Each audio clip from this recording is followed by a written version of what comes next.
मेरा कारोबार डूब गया और मेरे दोस्त ने कर्जे के बदले में मेरी पत्नी के साथ एक रात सोने को कहा। मैंने अपनी पत्नी को एक रात के लिए मना लिया और फिर मैं इसके बराबर वाले कमरे में छुप गया। जैसे ही कुछ देर गुजरी तो मैंने उनके कमरे में जाग कर देखा तो मेरी पत्नी और मेरे दोस्त की बात सुनी, जिसे सुनकर तो मेरे माथे पर पसीने आ गए, क्योंकि जानते हो कि गैरतमंद मर्द के लिए सबसे मुश्किल काम क्या होता है। मर्द के लिए सबसे मुश्किल होता है अपनी ही पत्नी का सौदा करना, और मैं सौदा करने के लिए बेहद मजबूर हो गया था। मेरे सामने मेरी पत्नी काले रंग की सिल्की साड़ी में क्या गजब लग रही थी। उसके हसीन खुले लंबे बाल, उसकी दूधिया रंगत और उसके हसीन नैन नक्श हमेशा ही मेरे चैन ले लेते हैं, मगर आज उसका श्रृंगार किसी और के लिए था और स्तम ये था कि मैं ये सब जानता था। मैंने उसे खुद इसकी इजाजत दे दी थी। मैंने उसके हुस्न पर एक नजर डाली और आंखें झुका ली। मेरे दिल पर कैसे कैसी कयामत गुजर रही थी, यह मुझसे बेहतर इस वक्त कोई नहीं जानता था। बाहर मेरे दोस्त की गाड़ी खड़ी थी और ड्राइवर मेरी पत्नी के आने का इंतजार कर रहा था कि वो उसे होटल के कमरे तक पहुंचा दे। आज की रातें शायद मुझ पर किसी कयामत की तरह टूटने वाली थी, लेकिन सुबह का सूरज मुझे सारे कर्ज से आजादी दिला सकता था। लेकिन यह आज की रात तो कठिन नहीं कट रही थी। जैसे जैसे रात बढ़ रही थी मेरी बेचैनी का आलम भी बढ़ता ही जा रहा था। आज की रात मैं सो भी नहीं पाऊंगा। मेरी आंखों के सामने बस अपनी पत्नी का चेहरा आता था। हसीन शराब मुझे अपने दोस्त की शरारत भरी ससी सुनाई दे रही थी। मेरे कानों में अपनी पत्नी की आवाजें सुनाई दे रही थी। उस कमरे में उसकी बेबसी से बहते आंसू दिखाई दे रहे थे। मेरा दिल इस कदर बेचैन हुआ कि मैं उठकर खड़ा हो गया। मेरा दिमाग ऐसा हो रहा था कि फट जाएगा। मेरे लिए बहुत मुश्किल था कि मैं अपनी पत्नी को किसी और के साथ बर्दाश्त करता, इसलिए मैं घर से बाहर निकल गया और अब मेरा रुख सीधा होटल की तरफ था जहां पर मेरी पत्नी गई थी। जैसे जैसे मैं होटल के करीब जा रहा था मेरे दिल की हालत और भी खराब होती चली जा रही थी। मेरी आंखों में जैसे कोई खून उतर रहा था। मेरा जी चाह रहा था कि अपने दोस्त का कत्ल कर डालूं। कर्जदार तो मैं पहले था, कातिल भी बन जाता, लेकिन अपनी गैरत का सौदा नहीं कर सकता था। मैं होटल पर पहुंचा, शाम रिसेप्शन पर दोस्त का नाम बताया और यह पूछा कि वह किस रूम नंबर में है। उन्होंने तो आज की रात के लिए स्पेशल रूम बुक करवाया है और होटल वालों को बोला ये कहा है कि उन्हें डिस्टर्ब ना किया जाए। मेरे दोस्त का ड्राइवर कुछ एडवांस पैसे मुझे देकर गया था। मैंने कहा कि मुझे इस रूम के बराबर वाला कमरा चाहिए। मेरी बेचैनी उस वक्त इतनी ऊंचाई पर थी शायद कोई समझ नहीं सकता, ना मैं अपने दर्द को बयान कर सकता हूँ। कमरे की चाबी मेरे सामने थी और मैं इस कमरे के बराबर वाले कमरे में चला गया था। दोनों कमरों की गैलरी अलग अलग थी, बस बीच में दीवार थी। इसे कूदना मेरे लिए कोई बड़ी बात नहीं थी। मैंने बड़े धीरे से दीवार को कूदकर अपने दोस्त के उस स्पेशल रूम के कमरे की गैलरी में पहुंच गया। मेरी जेब से उस वक्त तेजधार चाकू था और मैं इरादा कर चुका था कि मैं उसे छोड़ूंगा नहीं, फिर बेशक मेरा जो मर्ज अंजाम हो जाए। लेकिन जैसे ही मैंने जरा सा गैलरी का दरवाजा खोलकर पर्दा हटाकर कमरे के अंदर का मंजर देखा तो मेरे होश उठ गए। मेरे हाथ से चाकू जमीन पर गिर गया था। मेरे हाथ पूरी तरह से कांपने लगे थे। मेरे पूरे वजूद पर जैसे कयामत आने गिरी थी, क्योंकि मेरी पत्नी और मेरा दोस्त अपने दोस्त की बात सुनकर हम एक पास के रेस्टोरेंट में बैठे थे। मेरे सामने रखे गोल मेज पर अलग अलग प्रकार के बर्गर मौजूद थे। मेरा दोस्त मुझे देख रहा था और कहने लगा, अच्छी तरह सोच लो, कोई जबरदस्ती नहीं, वक्त लेना चाहे ले सकते हो, लेकिन सिर्फ आज की रात, इससे ज्यादा मैं तुम्हें वक्त नहीं दे सकता। शायद उसके लिए ये सब कहना आसान था लेकिन मेरे लिए सुनना आसान नहीं था। लेकिन उस वक्त मैं कर्ज में डूबा हुआ था। इतना कर्ज था कि अपनी पत्नी के बारे में ऐसी बात सुन रहा था जो कि मर्द की इज्जत पर गहरी चोट होती है। मेरे दोस्त ने जब मुझे यूं चुप और खामोश देखा तो कहने लगा, खाना तो खाओ, इसके पैसे नहीं लूंगा। ये कहकर वह मुस्कुराया था। कहने लगा, तुम ज्यादा ही इस चीज को सोच रहे हो, हालांकि जिस माहौल में मैं निवास करता हूँ ये तो एक आम सी बात है। तुम्हें यकीन नहीं होगा लेकिन मेरे पार्टनर अपनी पत्नियों को खुद होटल के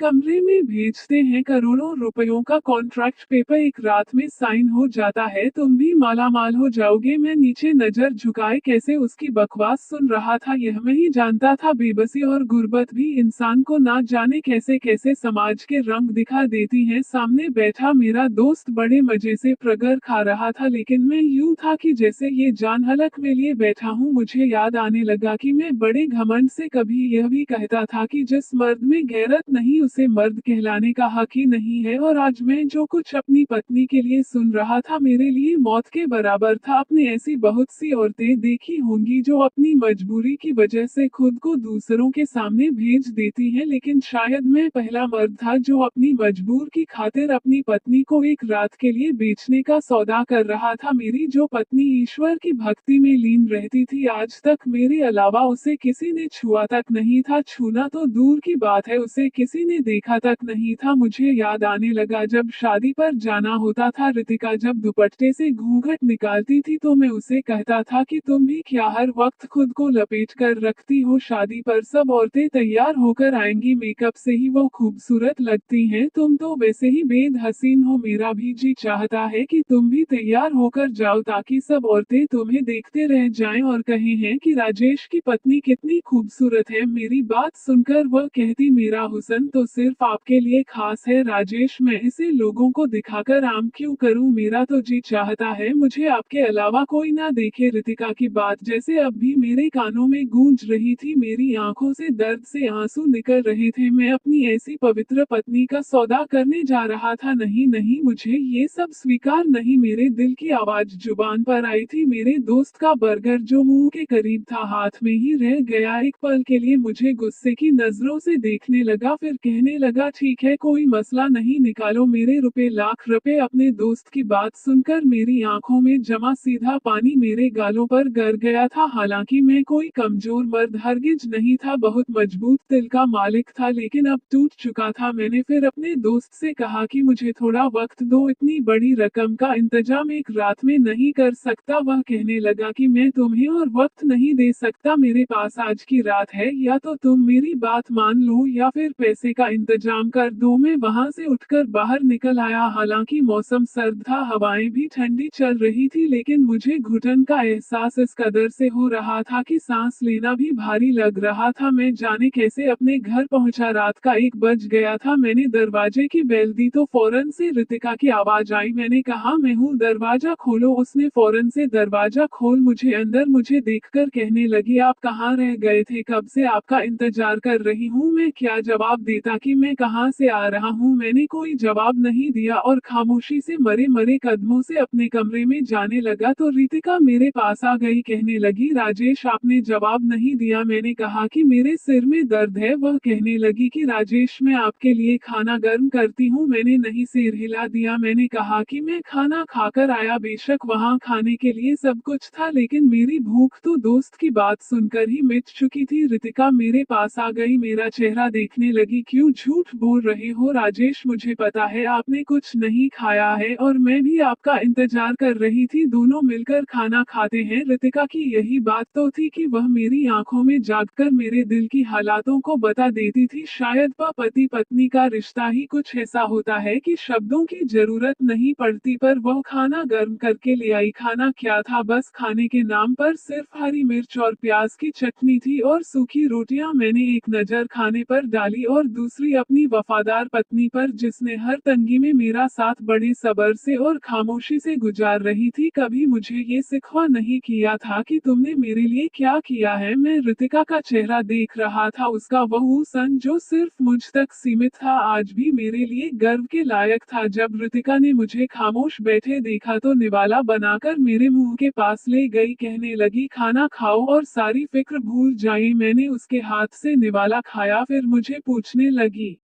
कि बताए क्या कहा आपके दोस्त ने, वह आपकी मदद करेगा। अपने दोस्त के पास जाने से पहले रीति से कह कर गया था कि मेरे दोस्त ने मुझे बुलाया है, वो कह रहा है कि मेरी मदद करेगा। तुम प्रार्थना करना कि मामला बन जाए, लेकिन जो शर्त मेरे दोस्त ने रखी थी वह मैं पूरी नहीं कर सकता था। मैंने नहीं में सिर हिला दिया। मैंने कहा, नहीं मामला नहीं बना। ये सुनकर रितिका के चेहरे पर भी मुरझाट के लकीर गहरी हुई, लेकिन फिर भी मुझे तसल्ली दे रही थी कि आप फिक्र ना करें। मैंने मैंने कहा कि वह कल ही मुझे पैसे मांग रहा है। मैंने उसका हाथ थामकर बेबसी से कहा। वो कहने लगी उसे कुछ वक्त ले मेरे पास जो कुछ था राजेश वो पहले ही बेच चुकी हूँ, अब तो मेरे पास बेचने के लिए भी कुछ नहीं बचा। उसकी बात ने मेरे दिल की धड़कनों को बढ़ाया था। मुझे अपने दोस्त की वह बात याद आने लगी जो कह रहा था कि जिसकी इतनी खूबसूरत पत्नी हो उसे और क्या चाहिए। तुम तो अपनी पत्नी से इतना कष्ट करवा सकते हो कि तुम्हारा कर्ज भी उतर जाएगा और मालामाल भी हो जाओगे। मुझे अपने दोस्त के मुंह से यह बात बुरी लगी थी। मैंने कहा कि तुम्हें होश तो है, तुम क्या कह रहे हो। वह कहने लगा कि हाँ मैं बिल्कुल होश में हूँ। मैंने कहा मेरी पत्नी को तुमने कहाँ देखा। वह इस बात पर वह हंसने लगा, कहने लगा ताड़ वाले तो कयामत की नजर रखते हैं, तुम बस आम खाओ पेड़ मत गिनो। मैंने तुम्हारी पत्नी को कहाँ देखा, कैसे देखा, इस बात को छोड़ो, बस तुम मुझे बताओ। अगर तुम्हें सौदा मंजूर है तो आगे पार्टी से बात कर लेता हूँ। जैसे तुम्हारी पत्नी का उसन मेरे काम में तुम भी मालामाल करता चला जाऊंगा। और जिस कदर बेशर्मी और कमीना इंसान था, अगर मैं कर्जदार नहीं होता तो यकीनन उस वक्त उसका गिरेबान पकड़कर उसे मार मार कर लहलबान कर चुका होता। कम वक्त कर्जदार भी लोगों की नजर में 2 टके की औकात नहीं रखते हैं, इसलिए जिसका जो दिल चाहता है वह कह देता है। जरा सा टेढ़ा जवाब दो तो कहता लो पैसे निकालो। हमारी रात को यही सोचते ना जाने कब मेरी आंख लग गई, लेकिन सुबह मैं गेट पर किसी ने बुरी तरह हमारा दरवाजा दरदरा आया था। मैं और रितिका एकदम उठे और बैठे। मैं फौरन से कमरे की से बाहर निकला। मैंने गेट का दरवाजा खोला तो सामने मेरा दोस्त पुलिस की गाड़ी के साथ खड़ा था। पुलिस ऑफिसर और हवलदार भी थे, मुझे गिरफ्तार करने आए थे। मेरा दोस्त ऑफिसर से कहने लगा कि इस आदमी ने मेरा पैसा नहीं दिया है, लेकिन इसका दिवाला निकल गया है, इसके पास एक पटी कोड़ी तक नहीं,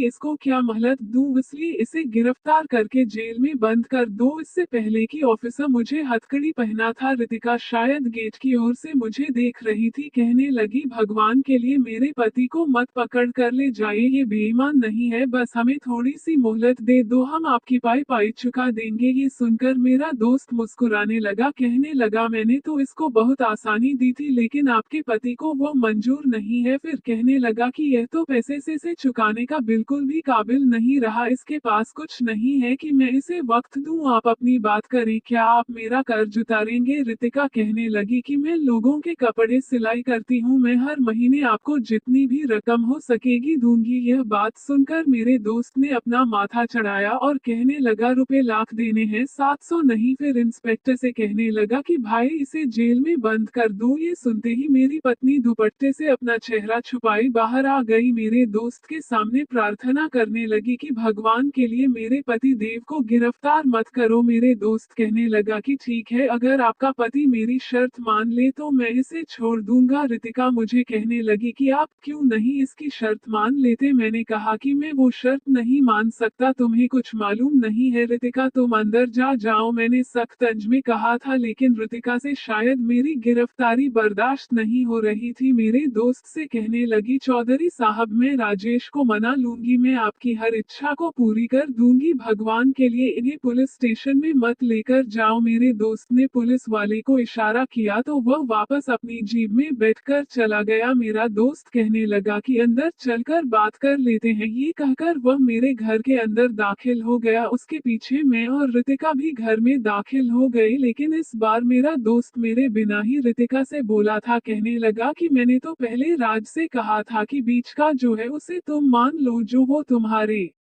वीर न्यारे न्यारे हो जाएंगे। क्या है कि मैं पैसों के मामले में बड़ा घटिया किस्म का इंसान हूँ, अपना नुकसान नहीं कर सकता। वे बड़ी निजता से अपनी आदत को जाहिर कर रहा था। रितिका कहने लगी आप बताए राजेश को क्या करना होगा। मेरा दोस्त एक कमीनी सी हंसी हंसते हुए रितिका को बड़ी गंदी नजरों से देख रहा था। मुझे लगा कि जैसे मेरे खून में आग लग जाएगी। मैं मुश्किल से सब्र कर रहा था। फिर कहने लगा कि आप बताइए राजेश ने क्या शर्त बताई थी। रितिका ने नहीं में सिर ला दिया, अब भी उसका चेहरा छुपा हुआ था। मेरा दोस्त कहने लगा देखो, अगर आप चाहती हो कि इसका कर्ज माफ हो जाए तो मैं इसे एक अच्छी खासी रकम कारोबार के लिए भी दूंगा, इसके लिए आपको कोशिश करनी होगी। यह कहते हुए वो रितिका के करीब होने लगा, लेकिन वह बीच में आ गया, अपने दोस्त को एक हाथ से पीछे किया और सख्त अंदाज में उससे कहा कि मेरी पत्नी कुछ नहीं करेगी, तुम यहाँ से जाओ और जो कर सकते हो कर लो, मुझे पुलिस से पकड़वा दो या फिर फांसी पर चढ़वा दो। मेरी बात सुनकर रितिका रोने लगी, कहने लगी राजेश साहब हो तो मैं हूँ, मुझे पूछ लेने दें कि क्या काम है। मैंने कहा तुम नहीं जानती इस आदमी को, जो ये कह रहा है वो काम मैं तुमसे कभी नहीं करवा सकता। लेकिन तिका कहने लगी कि वो भी मंजूर है। कहने लगी मैं आपको कभी भी जेल की सलाह कोई पीछे नहीं देख सकती है, यही सब अभी होश रहा है। तब दोस्त ने रितिका को अपनी शर्त बताई तो कुछ पल के लिए वो फटी फटी आंखों से मेरे दोस्त को देखने लगी। उसके बाद एक नजर मुझ पर डाली तो मैंने फौरन से अपनी नजर नीचे कर ली। उसके बाद वह नहीं रुकी, फौरन से कमरे में चली गई। मेरा दोस्त कहने लगा अगर तुम्हारी पत्नी मान जाए तो मुझे बता देना, वरना फिर पुलिस लेकर आऊंगा। ये कर वो घर से बाहर चला गया। मैं कमरे में नहीं गया, किस मुंह से जाता। 2 घंटे रितिका भी कमरे से बाहर नहीं आई। 2 घंटे बाद वह कमरे से बाहर आई और उसकी आंखें उसकी रो रो कर सूजी हुई थी। खुद ही आकर मेरे पास बैठ गई, कहने लगी आप अपने दोस्त को हाँ कर दे। मैंने हैरानी से उसकी तरफ देखा तो मुझे रितिका से इस जवाब की हरगिज भी उम्मीद नहीं थी। मैंने कहा रितिका मैं बर्दाश्त नहीं कर सकता, मुझे वह इम्तिहान मत मांगो जो मैं नहीं दे सकता। कहने लगी मैं आपको ऐसे जेल में नहीं देख सकती, और आप क्या समझते हैं अगर आप जेल में बंद हो जाएंगे तो मेरे साथ क्या होगा। मैं अकेले घर पर वैसे भी असुरक्षित ही रहूंगी। रितिका की बात ठीक है, अगर मैं जेल चला जाता तो पीछे से कोई भी उसके साथ कुछ भी कर जाता, वह कैसे अपना बचाव कर सकती थी। लेकिन फिर भी मेरा इस राह पर दिल नहीं मान रहा था। कैसे अपने सामने अपनी पत्नी को मैं एक पाप की दलदल में धकेल देता, दूसरा कोई रास्ता मेरे पास ना था। हालत के मद्देनजर मैंने अपनी गैरत को सुला दिया था, और यह एक मर्द के लिए बहुत मुश्किल काम होता है। मैंने अपने दोस्त को फोन किया और कहा कि मुझे उसकी शर्त मंजूर है, और यह सुनकर वह कहने लगा तुमने वक्त रहते बड़ा अक्लमंदी का फैसला किया है। फिर उसने अगले ही दिन अपने ड्राइवर के साथ एक तड़पता भड़कता सा जोड़ा मेरी पत्नी के लिए भेजा था, जो उसे पहनकर इस ड्राइवर के साथ किसी होटल के कमरे में जाना था। मैं अपना रुख बदल लिया था। रितिका के जाने के बाद मुझे चैन नहीं आया था, इसलिए मैं भागता हुआ होटल पहुंचा था। कुछ पैसे मेरे दोस्त के ने एडवांस मुझे अपने ड्राइवर के हाथ भेजे थे। मैंने उसके बराबर आवारा कमरा लिया और उसकी गैलरी में से कूदकर जब अंदर जाकर देखा तो होश उठ गए। मेरी पत्नी मेरे दोस्त की बाँव में हंस रही थी और बात कर रही थी। कहने लगी मैं तो समझती थी कभी दोबारा तुम्हें देख नहीं पाऊंगी, क्योंकि राजेश बहुत ही गैरतमंद किस्म का इंसान है, इसलिए मुझे समझदार और अच्छी पत्नी होने का ड्रामा करना पड़ रहा था कि उसे मुझ पर शक न हो जाए। मेरे दोस्त कहने लगा देख लो मेरी अकल का कमाल, मैंने उसका सारा पैसा भी हथिया लिया और पत्नी भी। मेरा दोस्त बोला वह बेवकूफ ये समझता है कि उसे नुकसान हो गया, हालांकि ऐसा कुछ नहीं हुआ। मुझे याद आने लगा कि मेरा दोस्त जब मेरे साथ पार्टनरशिप में काम करने आया था तो मेरे पास अच्छी खासी रकम थी, उसकी थी, लेकिन पैसा मैंने लगाया था। हमने लाखों का कपड़ा खरीदकर फैक्ट्री के गोदाम में रखवाया था कि जल्द से जल्द बच्चों के गारमेंट को तैयार करके मुनाफा कमाएंगे। मेरे दोस्त ने मुझे बड़े बड़े ख्वाब दिखाए थे, लेकिन एक रात में सो रहा था, उसका फोन आया कि राजेश फैक्ट्री के गोदाम में आग लग गई है, जल्दी पहुंचो। जब मैं वहां पहुंचा तो पूरा